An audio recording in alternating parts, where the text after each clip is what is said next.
my name is Marjaneh Rouhani. I'm a psychiatrist, and I'm honored to be here at the television Iran REI that's been working since, I think, about 10 years ago, just based on Iranians' financial support from $5, $20, $1,000, $10,000, just to support the cause for freedom, for the freedom fighters for Iran, an ancient country that it's a birthplace of civilization. As you know, there's been a lot of forced immigration since 1979 when Khomeini landed in Iran, unfortunately, with the Air France and accompanied by a few people who helped him really overthrow a very legal, secular government, and that was very much supported by most Iranians. And most of us, after 40 years of documents revealed or a lot of historical events that have been revealed through investigations, we have come to certain conclusions that it was not a revolution but a takeover by Islamic extremists and basically a combination of the left and the extreme Islamic political Islam that overtook a very legal government. But just to introduce myself, I feel, as somebody explained it, someone very dear to me explained it to me, that I'm an engaged citizen, and I feel this obligation, since I've been exposed to both cultures, and I've had very good experiences in Iran growing up, and also very good experiences when I immigrated to this great land of opportunity, the United States of America. And most of us here in the United States, the American Iranians, however you want to call it, Iranian Americans, have embraced the culture, the multiculturalism in the United States of America, and appreciate the democratic or shared values we have in this country.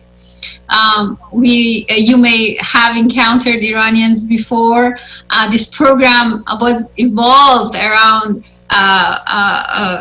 like the Persian, of course, the Persian-speaking community, but since it was supported by generous contributions through affiliates, we felt obligated to have an English segment of a few minutes to explain what is happening in the Iranian world and what the Iranian opposition to Islamic Republic that has caused so much havoc and chaos in the world, to kind of connect or bridge with the English-speaking community, especially most of our children. Some of them speak Farsi, of course, but some of them don't.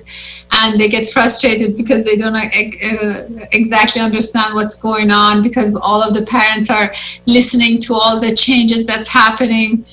So we decided to, and I'm very, very thankful to this opportunity through the Iranian REI television to give this opportunity to connect to the English-speaking Iranians and then the English-speaking non-Iranians all over the world, because this is an English satellite that's supported basically by just individual contributions and not connected to any governmental establishments. But just to introduce myself, I'm a physician, I'm a psychiatrist based in Michigan, and I was able to connect through the internet with this vast number of people who were interested in the well-being of humanity from all over the world, and we connected and we came up with a letter that was sent to the White House in December 31st, 2018 to say Happy New Year to President Trump for the New Year's in 2019, of course. And it was very extraordinary because about more than 400 people signed the initial letter, and then, you know, hundreds and hundreds more were interested and signed the letter.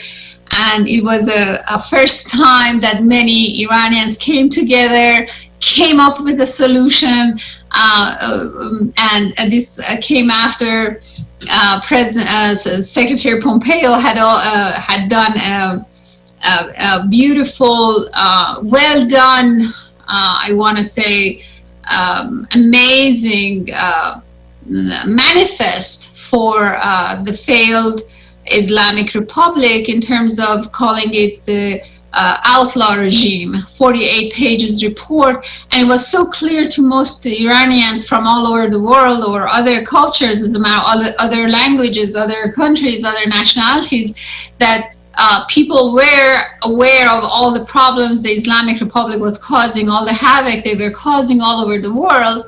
And so it was very well received, it was well publicized, it was criticized, because part of the problem was that a whole bunch of money that belongs to Iranians are frozen by the West, mostly by the United States, and it should be made available to the opposition group under good supervision to be spent on taking our country back, and so that everything gets restored by the law and order that we all deserve to have, like we have in the West, and to have it in Iran, where we have a constitution, 1906.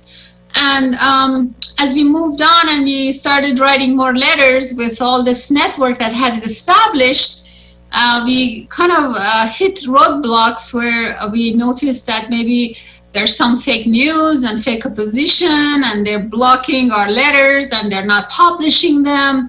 And then we learned that, oh, okay, maybe we need to kind of see what are the issues that we need to resolve. And it brought us to a foundation, Apadana Freedom Foundation, that basically, the name is amazing also because it was established in ancient Iran, where it was like a congressional assembly from all over the world. They would come to Iran, to the Kingdom Hall, and they would give advice to the king and resolve problems. And so because it was the first time in history, in ancient times, that this was happening, and we were reaching the same position that where the global forces, all of us human beings, needed to come together, we decided to have the name Apadana Freedom Foundation. And then we decided that, oh, okay, maybe we need to establish a media or a blog for it, so that we can publish our letters, publish our news. And because nothing was getting published or reaching the people, so apadanamedia.org was established. The news is being transmitted through there, and it was very well received because it's something that is reflecting what the Iranians want from inside Iran. It doesn't have anything from what, like, for example, of course, we all want the best for Iran, or want the best, it's a crossroads of all history in the past.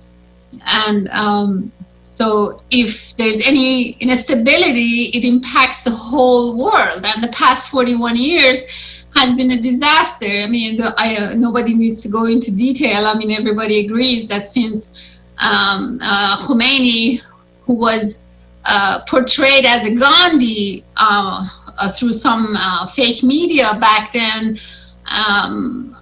was portrayed as this angel that was coming to Iran, turned out to be the gates from hell opened. First to Iran, where everybody was massacred from the get-go, from point zero on forward to this day, and also from day one, where they started saying death to this, death to that, death to this religion, death to that country. and we as Iranians, I have to tell you, we are not familiar with this kind of language, with this kind of approach. We love, we are peace. I think we are the most peaceful, maybe secular people, nation on this planet. And we all know about the Cyrus cylinder that's been on display at the British Museum, and then actually recently was transported to Getty Museum and various museums all over the United States. And it's not, Cyrus does not just belong to Iran. Cyrus belongs to the world, because for the first time in history, he abolished slavery. He freed Jews. He let people have their religion the way they wanted to pray, but also to have it in their homes, not to kind of, impose it on other people. Where we now, after almost 3,000 years now, 2,800 years now, have this problem where you have a religion that basically is telling everybody what to do, either to surrender or be paying more taxes according to their laws, Shia law or Sharia law, or be killed, as a matter of fact. So, and this is not, you don't need to hear it from me. You can read the scripture, and you can see what they've done, and you can see how people have been treated. So basically, we are trying to be the voice of the voiceless Iranians, because even the media that has been paid hundreds of millions of dollars from the taxpayers' money do not mirror what is happening in Iran. And during the November uprising, just recent November uprising, there was an absolute shutdown of internet, and then I think it was Associated Press that after a while they came up with, after a month, they came up with saying that 1,500 people were hit with snipers from the rooftops, which we as Iranians, we're used to kind of saying that we need to add a couple of zeros to at the end of any statistics anybody gives, basically about the Islamic Republic. And then just a couple of days ago, we saw that one newspaper was shut down because they had said something about COVID-19 or the China virus, or however you want to call it, that the government, the Islamic Republic government, was hiding the statistics. So the whole newspaper was shut down, people were imprisoned, and people disappeared. And that's a typical thing that happens in this, the cradle of civilization used to be. Now it's overtaken by Islamic extremism, and basically everybody in Middle East is quite angered about this, because it's kind of, you cannot maintain it in one area. It's like a virus that kind of goes everywhere. And we saw what happened in Beirut last week, and actually one of the very nice, very famous, very well liked newspaper anchors on their Twitter, Maria Malouf, wrote down, I curse the day you landed in Iran, and published a picture of Khomeini on her Twitter. So we have a lot of issues. We are all aware of the problems, and so through Apadana Freedom Foundation, we've tried to send in letters, and it's not just Apadana. I want to say there's a massive number of Iranians from outside Iran who are trying to send letters, and so administrations of many countries in United States, in the Congress, in Europe, are aware of the problems and the solution.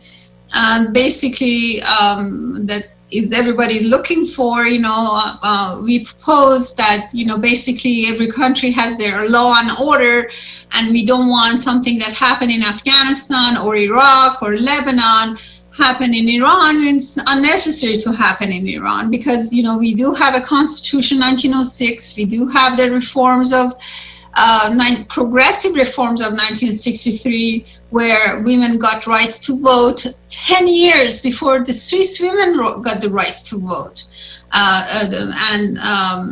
The factory workers got ownership of the stocks from the factories, and all of the land that belonged to big landowners were distributed among agricultural people, and they were able to plant and all that. And of course, it was not an easy transition.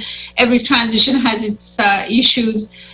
But then it was mainly the union between far left and the far right that kind of they always unite together and create havoc for the whole world. And basically, we are not here to or I'm not here to push this party or that party, but I'm, think with my experience with being bicultural, I think we need to follow common sense. We need to follow what has worked before. I love one of the saying that, Dr. Freud said, history is the best predictor of future, and we should avoid putting everybody through a laboratory as we have during the past 40 years, and stop what has not worked and go back to what has worked before. And Mr. Truman, President Truman, had a doctrine that, basically the United States values democratic values, and we need to help the nations who are intervened by or taken over by intrusive countries like communism, to help them to stand on their own, by their own devices, but their own culture, and we don't need boots on the ground. And it worked, and it worked tremendously. And even though, the 1979, what we call, most Iranians don't call what happened in 1979 a revolution. We call it a catastrophe of 1979. Because we don't believe it was something that the Iranians did. The workers, the factory workers, the teachers, many layers of the communities from different sections did not participate, but they were just, people who were anarchists, like you see here in the United States. That's, sometimes, you see in Oregon, or we saw in Minnesota that were, doing uncharacteristic behavior. And fortunately here we have a system where things were able to be, check and balances. And that's what we value in the United States, which is a very young country, and has been, I think, traumatized by a lot of issues becoming a country. And for the first time, the United States is becoming a country after 200 some years.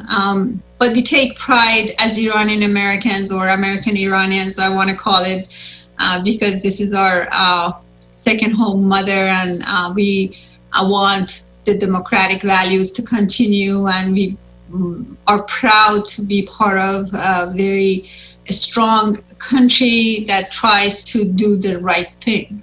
And I think, for the first time in many years, the administration in the United States was able to start doing the right thing, and many promises that were made before by other administrations, they were carried out during the past 3 years. And we saw many things change, many things kind of get repaired, and then we got hit by this virus out of nowhere, and we are recovering nicely, and I think we are moving forward from that.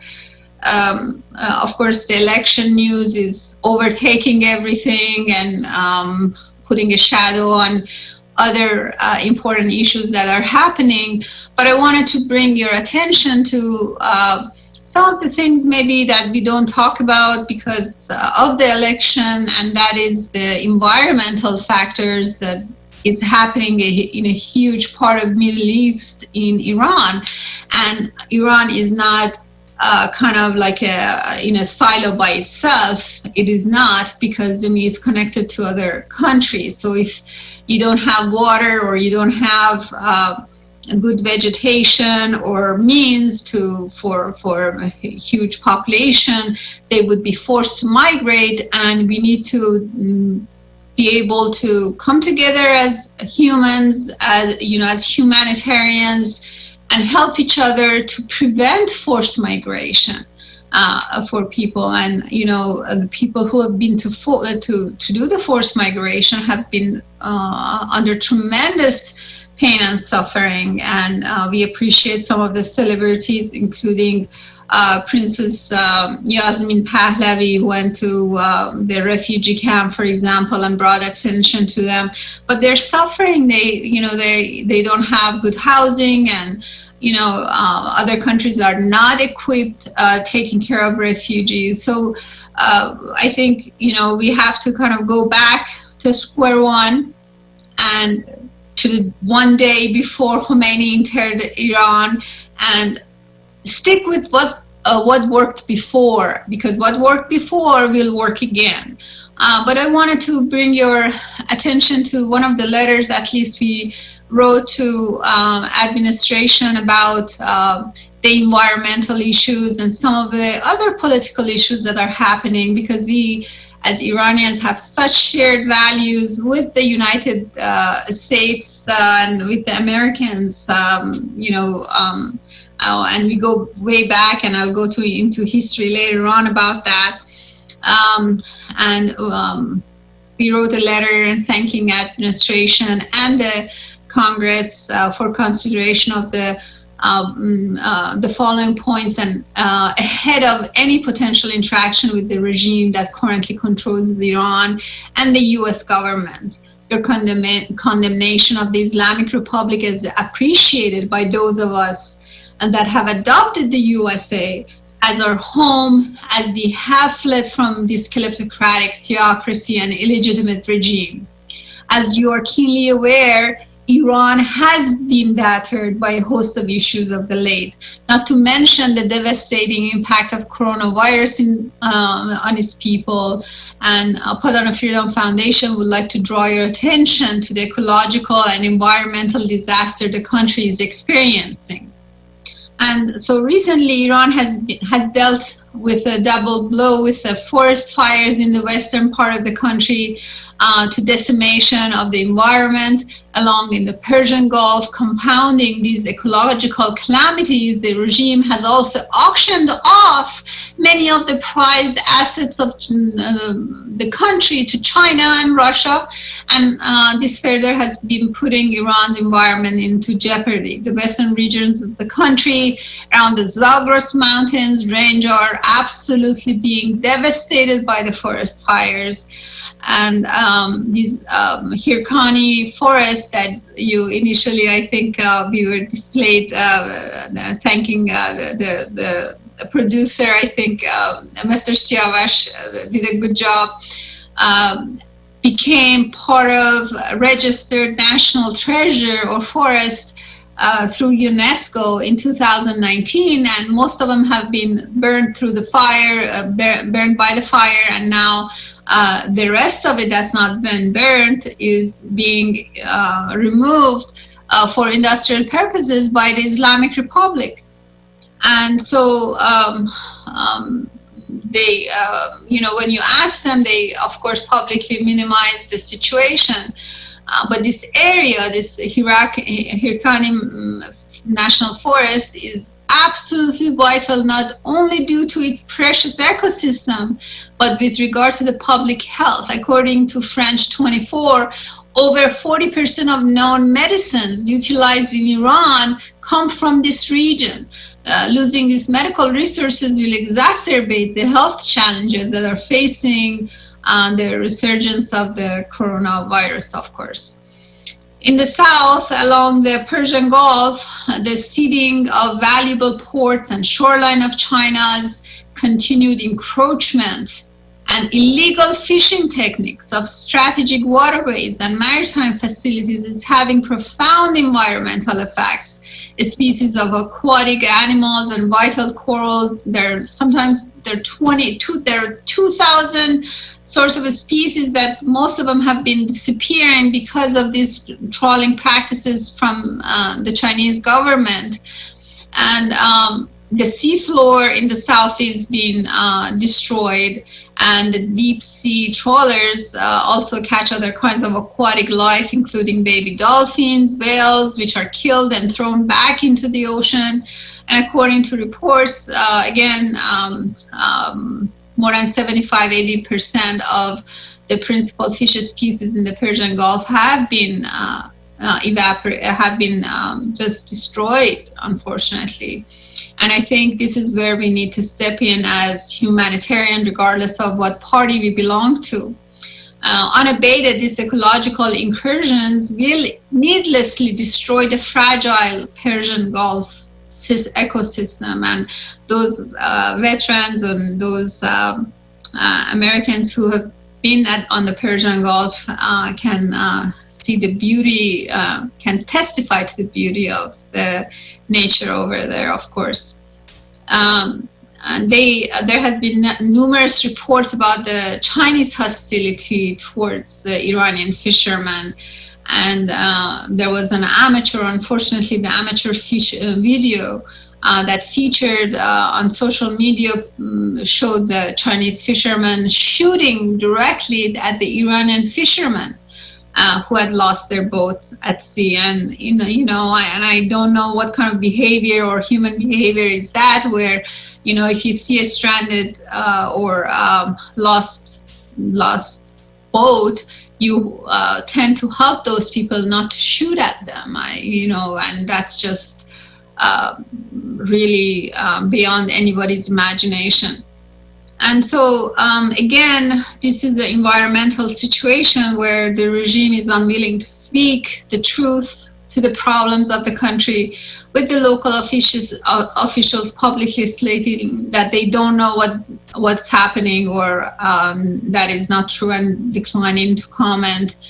And when they decline to comment because there's internal fear within the system, and they get disappeared, or their families get under torture or pressure. So that's why a lot of people are forced to migrate as well. So that's part of some of the things I wanted to basically talk about. And of course, there's no need to go into the definition of a failed state, because a state, if it's a state, can take care of their people. And we see that, people don't have housing, they sleep in graves, they sleep in, places in the rooftops, and they are picking up trash. And this is a vast land that has full of opportunity. They should have jobs. And we proudly see the United States president, who comes in every day smiling, putting, a good report about what is happening, despite this huge, horrible pandemic that's going on in the world. And so this is where we have a state that's working, and this is an extreme where there's no state working, basically. And what solution we propose is what worked before, basically. Now, I wanted to talk about some of the work that has been done, and I think, some of the stuff that we covered, the couple of days ago, there was a discussion in the United Nations about the embargo, and Secretary Pompeo presented United States side, where about the arms embargo, because we know, to cover up all this discussion, the Beirut explosion happened with the ammonium nitrate, and that's a huge devastation. And that, again, the Islamic Republic is most likely is connected with, and nobody is even daring to take responsibility for. But coming back to the coronavirus situation, the Islamic Republic has not been able to provide masks. The Iranians outside Iran, they are not able to help out the Iranians inside. They don't, about 60-70% of people don't have access to masks. They don't have access to medication. Some of the medicines that are effective, they don't have ventilators like we do. And so worse than, not having is the inability or this disconnection that the Islamic Republic does not even allow medicine or anything through the Suez Channel that the State Department has allowed, us to use to help out. And so there are many issues to talk and cover, and what I want to appeal to is the humanity of all of us who are engaged citizens to help, and the force of kindness that's the engine behind wellness, I want to say. And, the act of kindness is always remembered, when King Cyrus helped the Jews, he's even mentioned in Isaiah section of the Bible.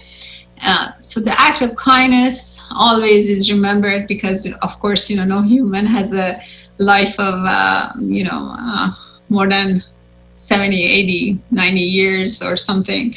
And, so the message is love and kindness, and that's what's remembered between nations. And I think the administration has tried, in light of severe circumstances and severe obstruction and party division, which has been caused by Islamic Republic intrusion into the system or infiltration into the system. We see that many of the people who are connected to the Islamic Republic go back and forth or to exchange money back and forth. They're writing articles, they have access to many things, access to media, and where ordinary Iranians do not have access, do not have voice. And that's what we are appealing, that, we need to do the right thing, and we need to restore law and order in Iran, so that law and order in every country, in the neighboring country, and Europe, and the United States can be restored. Without restoring what worked before, I don't think we would be able to, it doesn't common sense that we would be able to accomplish peace or stability the way we want to. And so many people from within Iran have been calling their own system, their own law and order. And maybe in the United States it's kind of a backward comment when the American Revolution was against monarchy, but Iran is the birth of first country nation, first law nation, where the human rights was developed. And I do personally believe that's something that even UNESCO should be protecting, that right. And it should be left up to the people of Iran to make their own decision. And because the Islamic Republic, of course, took over,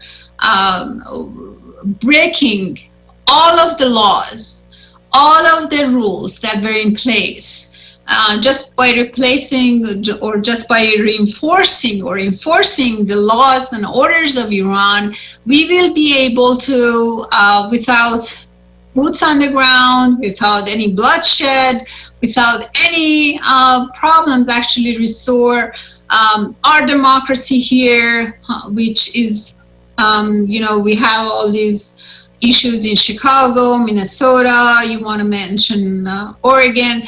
And I think, some of us who are very much bicultural, again, see and know better in a way, because this is what happened and this is what we ran away from, anarchy. It's not peaceful protest when you're afraid to ride in a nice car, or you're afraid to dress well, or you're afraid to speak your mind, and everything you say has to be calculated inside your mind because you're afraid that somebody is going to think you're racist, where there's no racism. Like if a name is, stated a certain way, in a common way, I mean, it's not, it may be a common mistake if somebody's name is mispronounced. It's not necessarily an insult. But a lot of freedom of speech, freedom of thought has been taken away from us through these manipulative issues, and we are concerned about it because we've seen it before. And I think, part of creativity and part of being able to live in a free society is to not to be censored. Now, don't take me wrong. I'm not saying to be rude or to say the wrong thing or to be mean, but I think we should be able to say what we want to say without hurting each other, without bullying each other, without, having, like, for example, I have to like or retweet certain tweets from certain political people several times before they get read and they get liked. So something or somebody is manipulating my my ability and keeping some sort of statistics. Now, Iran apparently in the news again this morning seized, moving on to the next topic, seized the tanker for a brief period of time, which is, again, any havoc in the world at this point. You don't even have to basically hire a detective. It is, I want to say, the first thought in anybody's mind is that Islamic Republic had something to do with, and this is not something that, it's a presumption, is just a habit, because they constantly do a threat. So that's another thing I wanted to talk about. And, of course, this corona that's crippling the country inside Iran economically.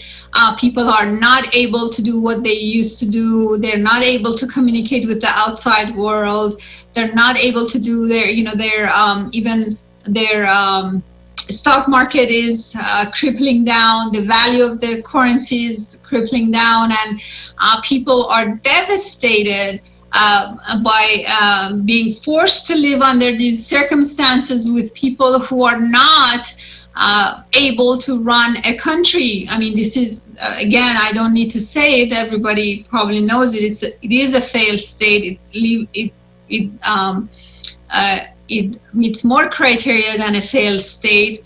It cannot maintain its sovereignty. It's selling Iran piece by piece to communism or some entity that is not able to manage the environment. I mean, for example, take Russia.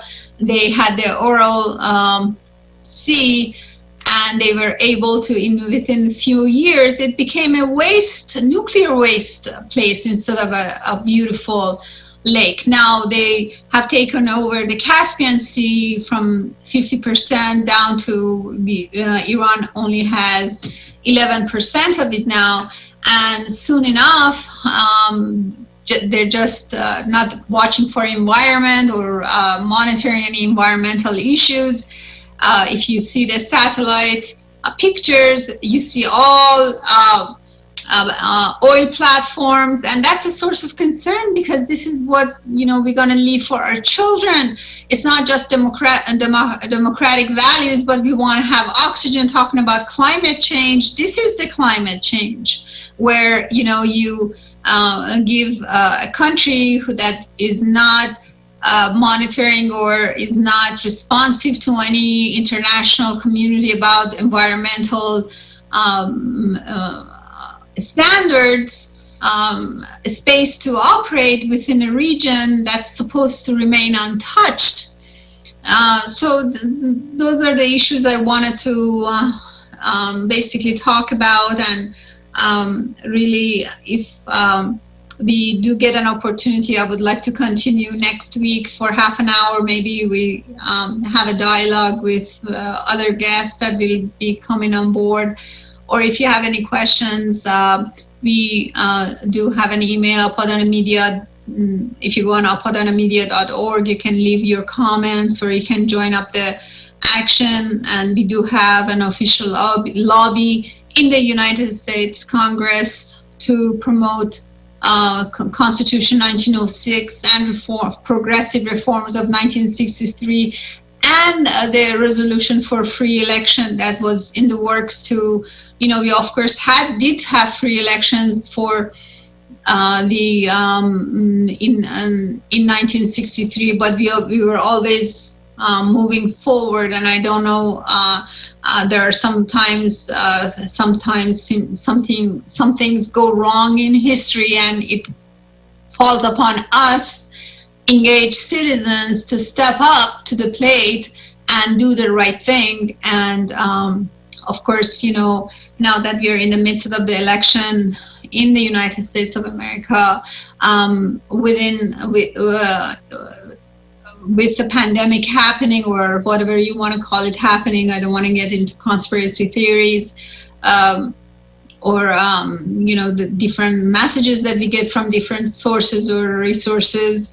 It's the wrong thing, leaving parties aside, to even change course, and this is going to cause more division within the country. I think we need to stay the course and move on, and make sure what's working, and keep track of this, whatever it is. If it's a virus, to come up with the vaccination to help the world, and then move on from that. And my personal perspective from a psychiatric point of view, there's this COVID or coronavirus or China virus, I want to say psychosis or fear or depression. Every psychiatric diagnosis in the book is applying to coronavirus because we've been quarantined since at least March.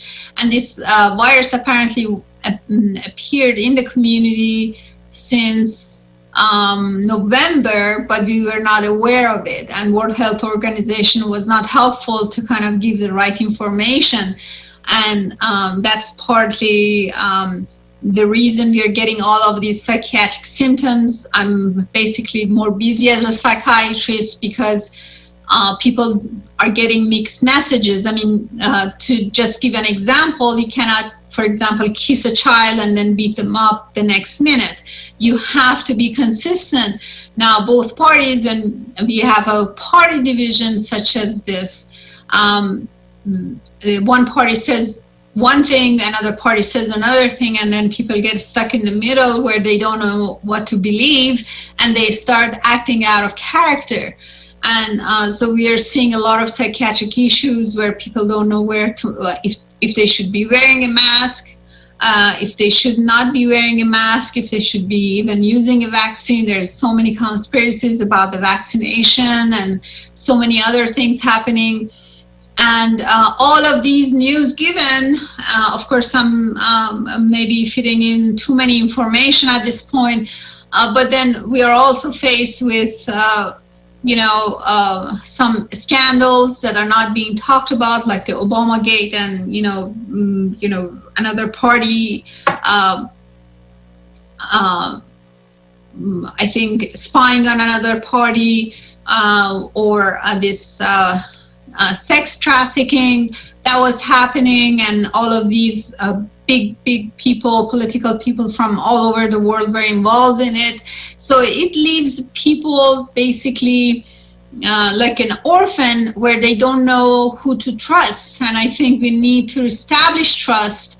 And to establish trust, the first step to make is to reestablish law and order. And I think with that message, I want to kind of leave us where I want to see if I needed to add more information at this point, but I do want to kind of talk about the gentleman who became one of the freedom fighters for Constitution 1906, Mr. Howard Bakersfield, who was a teacher in Tabriz, and he was an American teacher in Tabriz, and he saw this huge freedom fighting for a free government and kind of a democratic movement, and he became a freedom fighter. And unfortunately, when he died, the Iranian people were, of course, appreciative of him, and you know, the Persian rugs are very, very famous, and they sewed in his portrait for his parents, his family in the United States, onto this beautiful rug to say their thanks and their blessings to the family, because he did the right thing. And of course, he was very young, and he gave up his life for freedom. But that really, I think, symbolically connects us to the same values, whether you're Iranian or you're born in Iran, whether you're born in the United States. We are connected through these shared democratic values, and he's a go-to person. Of course, I live in Michigan, and Michigan is where the Underground Railroad was, and people were helping slaves to kind of run away from the South to freedom. And we do stand for freedom. I mean, it's been thousands of years we've been standing for freedom. And of course, Iranians always support any type of freedom. And I think we need to remember the United States is a young country, is a successful country. And one of the first things that I learned is that, and the reason for success for this country is that it makes mistakes, but it corrects its mistakes. It's not afraid of making mistakes. It's not afraid of evolving. It's not afraid of correcting its mistakes. And that's what makes the United States very unique. It's powerful, it makes mistakes, but it's not afraid to correct the mistakes. And I think that's a big message for our kids, because that's a human life. To live a life, you do make mistakes, but to grow up and to be accomplished, you correct your mistakes. And with that, I want to say thank you, and I want to ask people to please help us. I do have this program in Farsi, and it's called جنبش تداوم مشروطیت with Dr. Saeed Hamzavi. We do have it live in Farsi on Tuesdays at 3 p.m. Eastern Standard Time, and on Fridays at 12 noon Eastern Standard Time.